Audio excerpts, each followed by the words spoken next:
प्रभु यीशु मसीह हम सबके साथ बना रहे। लास्ट संडे को 21 सितंबर था 2025। ओके, आई डोंट नो उसके अंदर क्या विशेष पावर का क्या ट्रांजिशंस था, मुझे नहीं पता है। लेकिन मैं ना, इंटरनेट भी बंद है, इसके लिए मुझे वो देखने को नहीं मिलता है कि उस दिन कहीं पूर्णिमा था या अमावस्या था, ऐसा क्या था, देखने को नहीं मिलता है। ओके। और जब मैं ऐसे देखती हूँ कि जब कुछ तो ऐसा स्पेशल लगता है मुझे कि लोगों के बीच में बहुत ज़्यादा ही गड़बड़ी चल रही है, तो भाग दौड़ चल रही है, बहुत शोर शराब चल रहा है, तो फिर यहाँ पे मैं देखती हूँ कि आज तिथि के अंदर कौन सा डे है। ओके, क्योंकि उसके वजह से ना मुझे थोड़ा सा आइडिया आ जाता है कि आज अन्य जातियों में क्या चल रहा है, कि वो कौन से स्पिरिट्स के साथ आज काम कर रहे हैं, थोड़ा समझ में आ जाता है मुझे।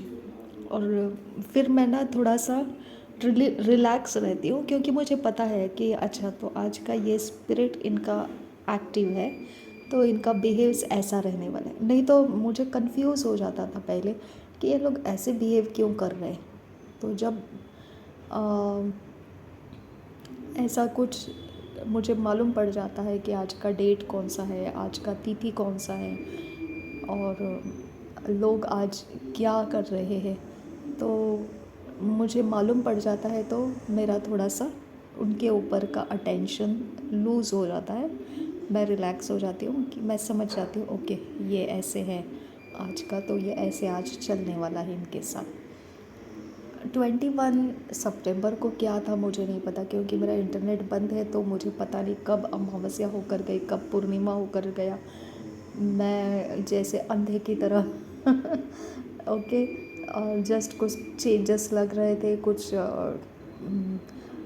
लोगों के बीच में भाग दौड़ मच रही थी, भगदड़ जैसे सब जगह से, बहुत स्पीड लाइफ चल रहा था, सबका लाइफ एक्टिविटीज़ बहुत स्पीड में चल रहा था, शोर हो रहे थे, तो मैं समझ नहीं पा रही थी कि क्या है आज के दिन। तो 21 को स्पेशली बहुत अजीब लग रहा था मुझे। एक्चुअली देखा जाएगा तो मुझे नहीं पता है क्या है स्पेशली 21 को, लेकिन 21 सितंबर मुझे नहीं पता है एग्जैक्टली क्या है वो। लेकिन वो एक दिन है ना, कि मुझे ऐसे लगा कि संडे है, चलना है बस, और क्या है, चर्च जाना है, आराम से परमेश्वर की आराधना करना है, घर में रिटर्न आना है, एज़ यूजुअल होगा। लेकिन एज़ यूजुअल नहीं था वो।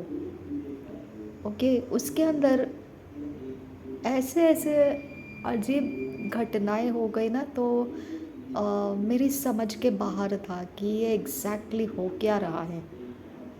ओके, और सबसे महत्व की बात यह है ना, इम्पोर्टेंट बात ये है कि मसीही लोग भी इन सारे चक्कर के अंदर चलते हैं ना, तो मुझे बहुत कंफ्यूज हो जाता है कि ये मसीह है और ये क्या कर रहा है ऐसे। तो बहुत ज़्यादा मुझे मुश्किल हो जाती है कि मैं भरोसा करूँ तो किसके ऊपर करूँ, कि मैं कलसिया में आई हूँ इसके ऊपर भरोसा करूँ, या अन्य जाति को क्या कर रहे उसके ऊपर भरोसा करूँ। मुझे कुछ समझ में नहीं आ रहा था, क्योंकि जो बाहर अन्य जातियों में मैं देख रही हूँ, वही कलसिया के अंदर में मैं देख रही हूँ। तो मुझे हैरानी हो गई, खुदा मैं तेरे चरणों में आ रही हूँ या कहीं अन्य जातियों की जगहों में मैं अपने आप को गुमराह कर रही हूँ, ऐसा लगने लगा था मुझे। और महारथी लोग भी अपने अपने आत्माओं को चलाना जानते हैं, वो समझा रहे थे, यहाँ से आत्मा आता है, वहाँ से आत्मा आता है, इधर से खोला जाता है, उधर से खोला जाता है, डायरेक्शंस बता रहे थे सब जगह से। फिर बच्चे का मुंह दिखाया सब जगह से, एक जगह में बिठा के, और सब बहुत ही अजीब लग रहा था मुझे। कलसिया के अंदर ये गंदगी सच में मुझे बहुत अजीब लग रहा था। मैंने बोला, खुदा अब तू ही है यहाँ पे और मैं तो कुछ बोल नहीं सकती हूँ, क्योंकि ऐसा ही रहता है। हम कुछ बोल नहीं सकते हैं, हमको जाना या नहीं जाना हमारा अपना खुद का फ़ैसला है। तो मैंने चुपचाप मैंने अपने आप को कहीं तो सेट किया थोड़े समय के लिए। फिर शांति से रुके रही प्रभु के प्रेजेंस में। मैंने बोला, लॉर्ड अब मुझे नहीं समझ में आ रहा है ये आज का इम्पोर्टेंस क्या है। ओके, 21 सितंबर की बात कर रही हूँ मैं, मॉर्निंग के समय की बात कर रही हूँ मैं। ओके, और 21 सितंबर 2025 हो सकता है ये रिकॉर्डिंग पुराना हो जाएगा, तो उस समय कौन सा डे है वो एग्जैक्टली समझने के लिए मैंने ईयर भी बता दिया, 2025। तो बाद में मैं जब सब कुछ उथल पुथल ही हो रहा था, डिस्टर्बेंसेस बहुत ज़्यादा थे। मुझे जहाँ नहीं बैठना था वहाँ पे मुझे बैठना पड़ा। मैं नहीं चाहती थी कि मैं आगे जाऊँ, बैठूँ, कुछ करूँ, लेकिन मैं जहाँ पे मुझे बैठते हमेशा मैं वहाँ नहीं जाना चाहती थी, क्योंकि मैंने बोला ये कुछ चेंजेस हो चुका है तो मैं उसमें डिस्टर्ब नहीं होना चाहती हूँ।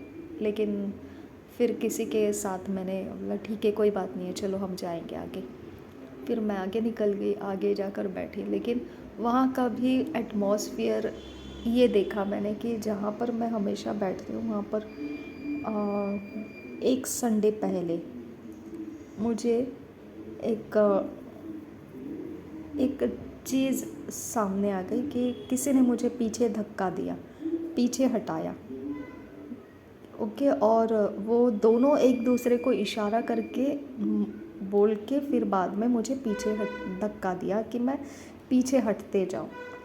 ओके, तो मैं ऐसे एज़ यूजुअल लिया। मैंने बोला इट्स ओके, कोई बात नहीं है, हम थोड़ा सा पीछे हट जाते हैं। तो मैंने एक नहीं 2-3 स्टेप और पीछे हो गई। मैंने सोचा शायद से जगह कम पड़ रही होगी, इसके लिए ऐसे पीछे धक्का लगा रहे पीछे हटने के लिए। तो मैं पीछे हट गई। लेकिन उसके बाद नेक्स्ट संडे, ये 21 वाला था, उसके बाद मैं वो लाइन छोड़ दिया जहाँ से मुझे पीछे धक्का दे दिया था। मैंने वो लाइन छोड़ दिया और सेकंड लाइन पर आ गई। तो इट्स ओके, नो प्रॉब्लम, मुझे कोई फ़र्क नहीं पड़ता है ऐसा, क्योंकि इट्स ओके। मुझे चाहिए कि परमेश्वर की शांति मेरे साथ रहे। बस मैं अस्थिर नहीं होना चाहती हूँ, क्योंकि शैतान बड़ा महारथी है।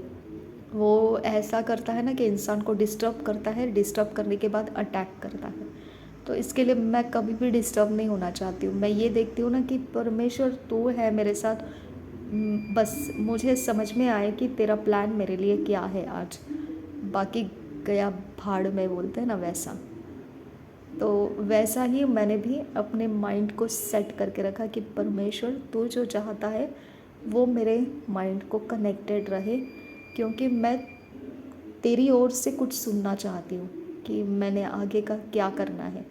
क्योंकि ये मंथ मेरा कर्स ब्रेकिंग का मंथ, मैंने डिक्लेयर किया था कि मैं ये मंथ में कर्स ब्रेक करने का मैं प्रार्थना करते रहूँगी। तो मैंने वो हर संडे को मैंने इस्तेमाल किया, परमेश्वर अनुग्रह करके मैं समझ पाऊँ आगे क्या।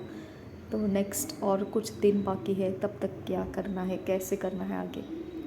तो मैं अपने आप को परमेश्वर के साथ कनेक्टेड रखना चाहती थी, डिस्टर्बेंसेस में नहीं रहना चाहती थी। उसके बाद मैं देखा कि जहाँ पर हम बैठने वाले थे वहाँ एक इंसान ने इशारा किया कि अरे यहाँ तो दूसरे लोग आके बैठे। तो मैंने देखा कि हम लोग जहाँ बैठने के लिए रखे थे जगह, तो वहाँ पे कोई और आके बैठा, तो उन्होंने उसको हटा दिया और हम लोगों को आके बैठने का जगह मिल गया। तो हम लोग वहाँ पे आके बैठे ना, तो एक स्पेशल थिंग मैंने वहाँ पे देखा कि एक छेद लगा हुआ था, कपड़े के ऊपर छेद लगा हुआ था, और जो कारपेट था वो उसको एक छेद, बड़ा सा छेद डाला हुआ था। अगर कोई बैठता है उसके ऊपर या पैर रखता है, ऐसा कुछ है तो ऐसा वो था वहाँ पर। तो मैं ना एक्चुअली ये सब चीज़ को माइन्यूटली नहीं लेती हूँ, ओके। जस्ट छोड़ देना ऐसा ही, इग्नोर करके नहीं। मैं देखती हूँ कि अच्छा तो छेद है आज यहाँ पर। कभी कभी चेयर्स के ऊपर कुछ फड़का मारने के लिए आ जाते हैं कोई भी, हाँ क्या कर रहे हो बाबा, धुआं उड़ा रहे हैं वहाँ से, लेकिन वो एक्चुअल ऐसा नहीं कर रहे होते। स्पिरिचुअल एटमॉस्फेयर को कुछ शिफ्टिंग करते हैं, वो परमेश्वर के आत्मा के द्वारा नहीं होता है। इसके लिए मुझे एक्चुअली बहुत ज़्यादा चिंता होता है कि कैसा इंसान इन लोगों के बीच में सुरक्षित रह पाएगा, कैसा। अगर घर के लोग ही दुश्मनी निभाने लगेंगे, एक दूसरे का खून गिराने के पीछे लगे रहेंगे, क्योंकि पिछले साल ऐसा ही हुआ कि ऐसा कुछ तो हुआ कि मेरा खून बहा, ओके। और मुझे परमेश्वर मना कर रहा था, मैंने परमेश्वर के हाथ में दिया, मैंने बोला कि इट्स ओके लॉर्ड, आपके हाथ में है। और उसके पहले ये अटैक मुझ पर डाला गया था, लगाया गया था। मैं समझ गई थी ये अटैक साधारण इंसान का नहीं है, लेकिन मैंने बोला कि अब ये जब मैनिफेस्ट होगा तभी पता चलेगा ये अटैक का रूप क्या था। तो परमेश्वर की बड़ी दया थी, मेरा खून तो बहाया, लेकिन मुझे ज़्यादा परेशान नहीं होने दिया परमेश्वर ने। शांति के साथ मैं कंटिन्यू परमेश्वर के भवन में आती रही, कोई प्रॉब्लम नहीं है मुझे, ओके। तो ये साल मुझे वो गड्ढा दिखा कारपेट के ऊपर, और कारपेट है तो मैंने बोला कम ऑन लॉर्ड, अब ये साल क्या कर रहे हैं ये लोग। तो ऐसे हो गया कि मैंने वहाँ से शिफ्ट किया दूसरी जगह, थोड़ा सा बाजू में हो गई, क्योंकि दूसरे लोग जो थे आत्मा में भरने से वो थोड़ा आगे निकल जाते हैं ना।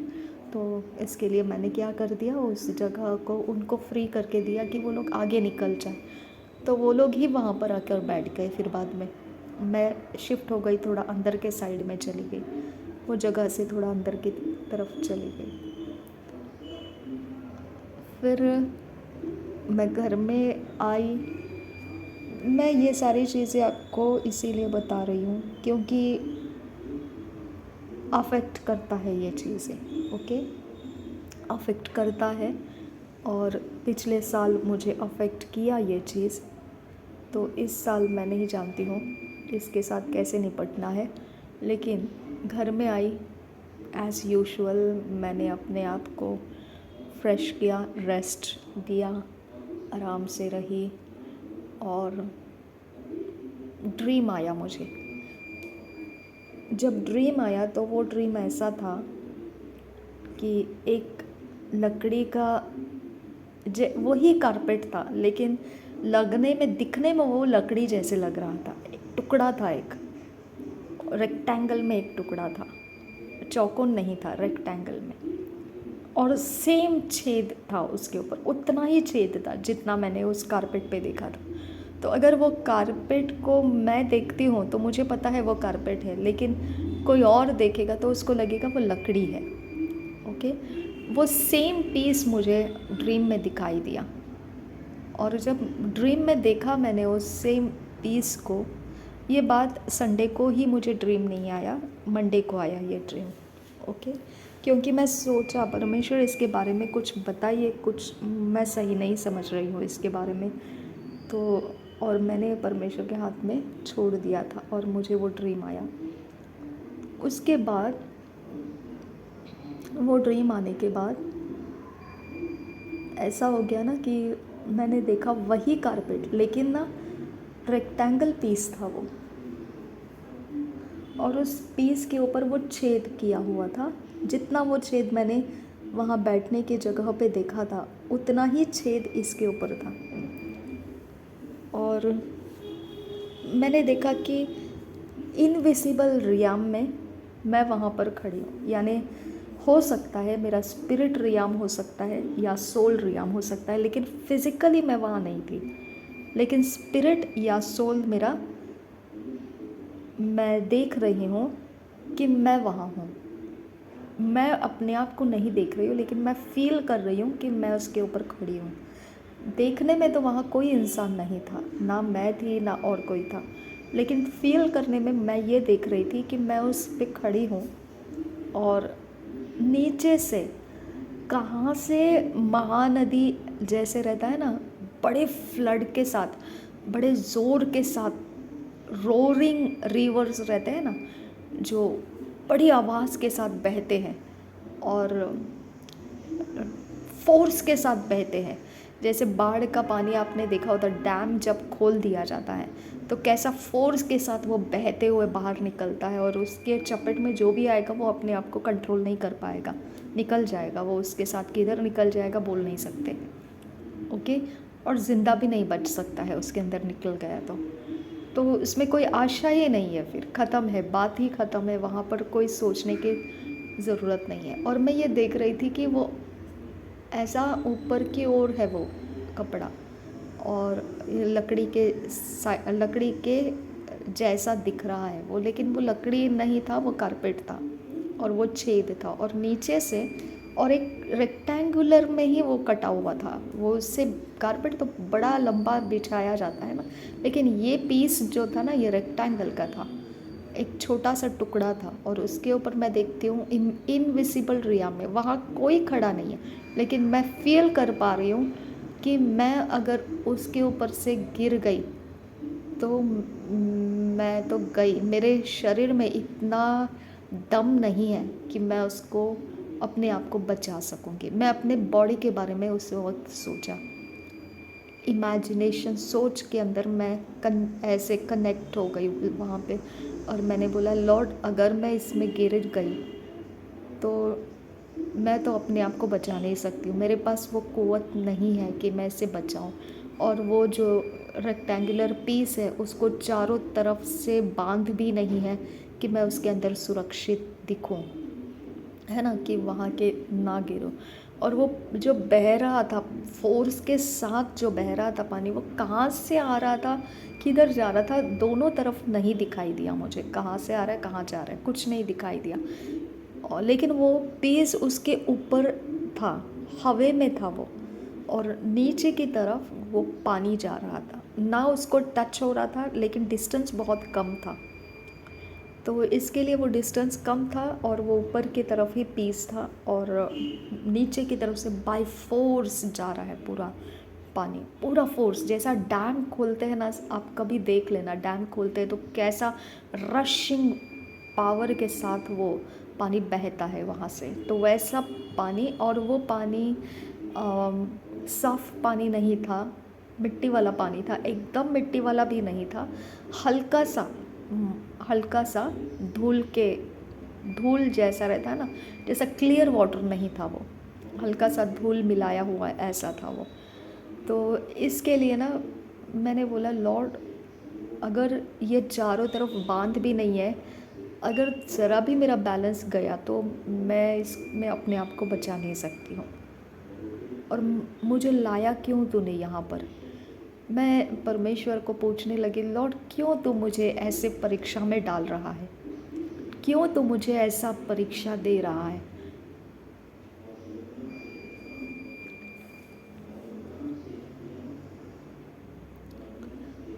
इतना चैलेंजिंग क्यों तू मुझे ऐसे सिचुएशंस में डाल रहा है। उसके बाद मैंने बोला इट्स ओके, अब आगे क्या करना है। ओके, मैंने बोला ठीक है लॉर्ड, अब ये चैलेंजिंग सिचुएशन है, कहाँ तूने लाके रखा है मुझे, किधर लाके रखा है, और क्यों तू मेरा बॉडी ख़त्म करना चाहता है, क्यों तू चाहता है कि मैं ऐसी परीक्षा में पढ़ूँ कि मैं अपने आप को बचा नहीं सकूँगी। तो परमेश्वर ने बोला, मैंने नहीं रखा तुझे अब वहाँ पे, मैंने नहीं डाला तुझे वहाँ पर। तब मैं समझ गई कि कलसिया के अंदर ऐसे लोग मौजूद हैं जो इस प्रकार के षड्यंत्र कर पाते हैं। ओके, लास्ट ईयर मेरा खून बह गया, उसमें भी परमेश्वर ने मुझे बताया ये मेरा षड्यंत्र नहीं था, मैंने तुझे ये परीक्षा नहीं दिया है। और मैं उस वक्त समझ गई कि वहाँ जो जो उसके 2 हफ्ते पहले हुआ था, मैं उसी पर से समझ गई थी कुछ तो अटैक लगा दिया है मेरे ऊपर। लेकिन मैंने बोला जब वो मैनिफेस्ट होगा तभी पता चलेगा, तब तक पता नहीं चलेगा। और ये वाला भी अटैक जो मैंने इस समय देखा, तो अब भी परमेश्वर ने बोला मैंने तुझे ये अटैक नहीं दिया, ये तेरे शत्रुओं ने, तुझसे जलन रखने वालों ने तेरे लिए घात का प्लान रखा है। मैंने कुछ नहीं किया तुझे, और मैं चाहता भी नहीं हूँ कि तू ऐसा कहीं पर हो। तब मैंने ये आपको आज वचन बताए कि परमेश्वर हमारी ओर से रहता है। तब परमेश्वर के वचन हमको पता है, हम जानते हैं कि परमेश्वर हमारे ओर से है, लेकिन शत्रु हमारा पीछा नहीं छोड़ता है। चाहे वो जलन से हो सकता है, चाहे वो धन दौलत की वजह से हो सकता है, चाहे उसके मन के अंदर कुछ ऐसी कामना होगी जो वो चाहता होगा कि बस ऐसा ही करना है इसको, कुछ तो होगा। शैतानी जगत के अंदर से कनेक्टेड लोगों का मन श्रापित चीज़ों के अंदर से अपने काम चलाते हैं, तो कैसे क्या हम उसके ऊपर विश्वास कर सकते हैं कि वो हमारे लिए कोई भलाई को सोच सके? कैसा कर सकते हैं? नहीं करेंगे वो ऐसा, है ना। तो मैंने, ऐसा हुआ था मेरे से, कुछ चीज़ मेरी रह चुकी थी वहाँ पर, मैंने छोड़ दिया था वो चीज़ को वहाँ पर। तो हो सकता है उस चीज़ को उन्होंने लेकर कुछ अटैक बनाया होगा, हो सकता है ऐसा, क्योंकि मेरा कांटेक्ट पॉइंट बनता है ना वो चीज़, तो हो सकता है ऐसा उस चीज़ को लेकर मेरा कुछ अटैक बनाया होगा। लेकिन ये कलसिया के अंदर होना मुझे बहुत अजीब लगता है, बहुत अजीब लगता है मुझे कि कलसिया के अंदर ये सब होने लगा, तो एक नॉर्मल इंसान क्या, कैसे क्या इसको हैंडल करेगा, है ना। और वो जो अटैक लगाने वाले लोग हैं, यीशु मसीह के नाम को जानते हैं, यीशु मसीह के साथ संगति में रुके रहते हैं, यीशु मसीह का प्रचार करते हैं, गॉस्पल स्प्रेड करते हैं, और बहुत टकाटक everything left and right and up and below and around and surround everything, बस रे बस।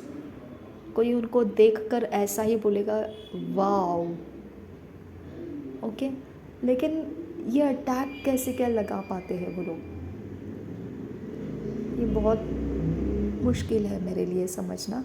लेकिन मैं इतना ही समझ पाती हूँ, हो सकता है उनको धन संपत्ति का ज़्यादा अफेक्शन होगा कि शायद मुझे मार डालेंगे तो धन संपत्ति जो मेरी है वो, वैसे ही मैंने बोल तो दिया है, इस तरह से हम इसका इस्तेमाल करने वाले, हो सकता है उसके पीछे कुछ कारण होगा, जलन, ओके। मेनली तो धन संपत्ति होगा और कुछ नहीं है, ओके।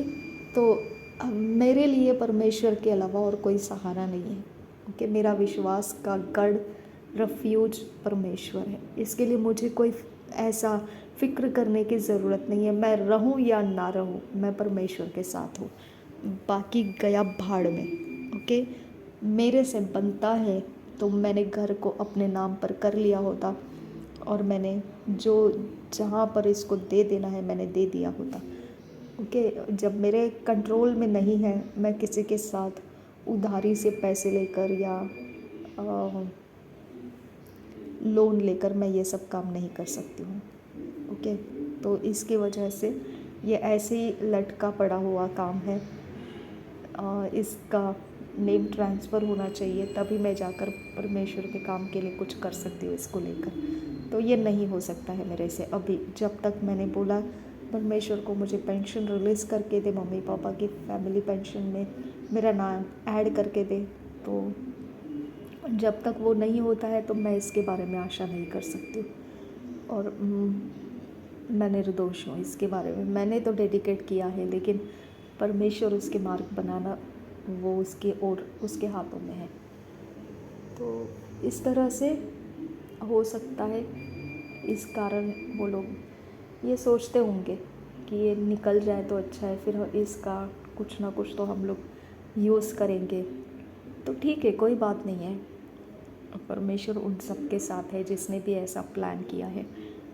अब ये प्लान के बारे में हमने प्रार्थना भी करना है, परमेश्वर के हाथों में दे देना है और परमेश्वर के अनुग्रह के साथ चलते रहना है। जहाँ तक चलते हैं अच्छी बात है, जहाँ नहीं दिखाई पड़े तो परमेश्वर आप सबके साथ है और हम सबके साथ हैं। आमीन। तो इस तरह से आपको अपने आप को प्रेयर में काफ़ी स्ट्रॉन्ग रखना है, ताकि आप कहीं ना कहीं से तो परमेश्वर से कुछ तो रास्ता निकाल सके कि ऐसे गंदे कीड़े हमारे कलसिया से निकाल दे खुदा। बहुत गंदे कीड़े हैं ये, ओके, बहुत गंदगी है ये, और इनको मुंह के ऊपर हम कुछ बोल नहीं सकते हैं, क्योंकि ये अपने अंदर के पावर का इस्तेमाल करते हैं हमारा मुंह बंद रखने के लिए, और हमको बोलने नहीं देते हैं इनके विरोध में कुछ भी। लेकिन मेरे पास परमेश्वर का आत्मा है और परमेश्वर का आत्मा उनका पर्दाफाश करता रहेगा, ताकि परमेश्वर के जन इसके अंदर से सुरक्षित रहे, ये लोगों के कब्ज़े में से सुरक्षित रहे। ओके, तो ये नहीं समझना है कि कलसिया में जाते हो एवरीथिंग फाइन फाइन फाइन रहता है, ऐसा नहीं है। परमेश्वर के भवन को ख़राब करके रखना ल्यूक वार्म क्रिश्चियन चाहिए उनको। ऐसे क्रिश्चियंस चाहिए जो गुनगुने मसीह होते हैं, जो बैर भावना रखेंगे, दूषित मन रखेंगे, झगड़े रखेंगे और बुराइयां करेंगे। ऐसे लोग उनको चाहिए क्रिश्चियंस, क्योंकि ऐसे लोगों के द्वारा फिर वो उनके कंट्रोल में, उनको जो चाहिए फिर वो उनसे करवा सकते हैं। समझा? उनको जो चाहिए वो स्टीयरिंग उनकी दिशा में वो घुमा सकते हैं, उनको चाहिए वैसा वो नेविगेशन कर सकते हैं। बस ये उनका मकसद रहता है कि कलसिया विरोध ना करे, कैसे भी करके हम उनको अपने मुट्ठी में बना के रखेंगे। लेकिन कैसे रखेंगे? उनको दुष्ट आत्माओं के द्वारा कंट्रोल करके, पवित्र आत्मा के द्वारा कंट्रोल करके नहीं, दुष्ट आत्माओं के द्वारा कंट्रोल करके। तब जाके उनके नेचर देखेंगे, उनके बिहेव्स देखेंगे तो आपको ऐसा लगेगा अभी तो ये कलसिया से बाहर निकली, इतनी बेकार बिहेव कैसे कर रही है ये, ऐसा लगेगा। ओके, क्योंकि वो दुष्ट आत्मा का प्रभाव कंटिन्यू रहता है उनके ऊपर, क्योंकि वो आत्मा पवित्र आत्मा था ही नहीं। जो परमेश्वर के आत्मा को समझते हैं वो इस बात के बारे में बहुत चौकस रहते हैं कि कोई भी आत्मा को वो आसानी से एक्सेप्ट नहीं करते। वो ठीक है, किसी ने भी कोई भी आत्मा कहीं पर चलाया और लाया और दौड़ाया, सब कुछ ठीक है, लेकिन हमारे अंदर आके बैठने के लिए उसको हम लोग परमिशन नहीं देते हैं। ओके, हमारे अंदर वो मैनिपुलेशन करने का परमिशन उसको नहीं है। ओके, तो इसके लिए जब हम ले हैंड भी कराते हैं या अनॉइंटिंग ऑयल का जो प्रार्थना होता है वो हम कराते हैं, तब भी हम इस बात को ध्यान रखते हैं कि हम अपने आप को पहले परमेश्वर के सामने लाकर जज करते हैं, न्याय करते हैं। परमेश्वर चेक कर, कहीं पर भी कुछ भी अशुद्धता तेरी ओर का तुझे जो पसंद नहीं, ऐसा कुछ भी दिखाई दे हमारे अंदर, तो तूने उसको स्टॉप कर देना है और निकाल देना है और हमको माफ़ करना है कि हमने ऐसे चीज़ों को रास्ता दे दिया है। हमको फ्री रखना, उन आत्माओं को हमारे ऊपर काम करने नहीं देना, क्योंकि अगर वो आत्माएं आपके अंदर या हमारे अंदर कहीं पर है, फिर आप शैतान को लताड़ो, वो नहीं जाएगा, क्योंकि अशुद्ध आत्मा आपके अंदर से, वो शैतान का आत्मा जानता है कि ये तो हमारी कैटेगरी का है। ओके, तो इसके लिए परमेश्वर का आत्मा और अशुद्ध आत्मा में फ़ाइट होता है। अशुद्ध आत्मा और अशुद्ध आत्मा एक दूसरे के नहीं मानते हैं अकॉर्डिंग टू उनके लेवल, हायर लोअर लेवल। ठीक है, तो इस तरह से परमेश्वर आप सबके साथ है अपने अंदर परमेश्वर की आत्मा के अलावा और किसी आत्मा को बैठने मत दीजिए। आप अपने आप को साफ रखिए, शुद्ध रखिए। अगर आपके लाइफ के अंदर कुछ भी गलत चीज़ पनपने लगती है, तुरंत समझ जाइए दुष्ट आत्मा कहीं से एंटर किया है। उसको हटाइए, परमेश्वर के सामने माफ़ी मांगिए, परमेश्वर आपको सही करेगा और आगे निकल जाइए। और परमेश्वर के ऊपर भरोसा रखिए, वो दुष्ट लोगों को आपके साथ संगति में रुकने नहीं देगा। किसी भी प्रकार से वो परमेश्वर के कामों में कुछ भी प्रकार से, ओके, वो आपको परमेश्वर के कामों में ही बनाए रखेगा। अशुद्ध कामों के अंदर वो आपको जाने नहीं देगा, क्योंकि हमारा रेफ्यूज परमेश्वर है, हमारा मजबूत गढ़ परमेश्वर है। हमको नहीं पता है और क्या है कैसा है, हमको इतना ही पता है परमेश्वर के अलावा हमारा कोई नहीं है। ठीक है, तो हमको जो चाहिए वो परमेश्वर के हाथों में दे देना है। हमको जो मांगना है परमेश्वर से मांगना है। हमारा जो विश्वास रखना है वो परमेश्वर के ऊपर रखना है। हमने जिसको देखना है वो परमेश्वर को देखना है, और किसी के पास किसी के बारे में कोई भरोसा नहीं करना है। किसी विश्वासी के ऊपर भरोसा नहीं करना है। कोई भी रहे, किसी के ऊपर विश्वास नहीं करना है। परमेश्वर के वचन के ऊपर विश्वास करना है, परमेश्वर की ओर देखना है और परमेश्वर से बातें करना है। जो भी आपको लगता है परमेश्वर के साथ बातें करना है। परमेश्वर के पास सब कुछ का हल है। ओके, तो परमेश्वर हम सबके साथ बना रहे। और ये विपत्ति जो भी मैंने वो ड्रीम में देखा है, जो पिछले साल तो बहुत थोड़े में बच गई मैं, और इस समय परमेश्वर मुझ पर रहम करे कि ऐसे परीक्षाओं में डालने वाले शैतानी जगत के अंदर कनेक्टेड जितने भी लोग हैं, परमेश्वर उनके ऊपर ताड़ना डाले। उनके मन के अंदर का हर एक बैर, हर एक लालसाएं, लालच मेन इम्पॉर्टेंट है। वो लोग ऐसे गंदे काम करने का, और उनका कोई नहीं है। बस क्या उनको ना एक है कि सीधी उंगली से घी नहीं निकलता है, टेढ़ी उंगली करो और निकाल लो, बस निकाल लो, छोड़ना नहीं उनको।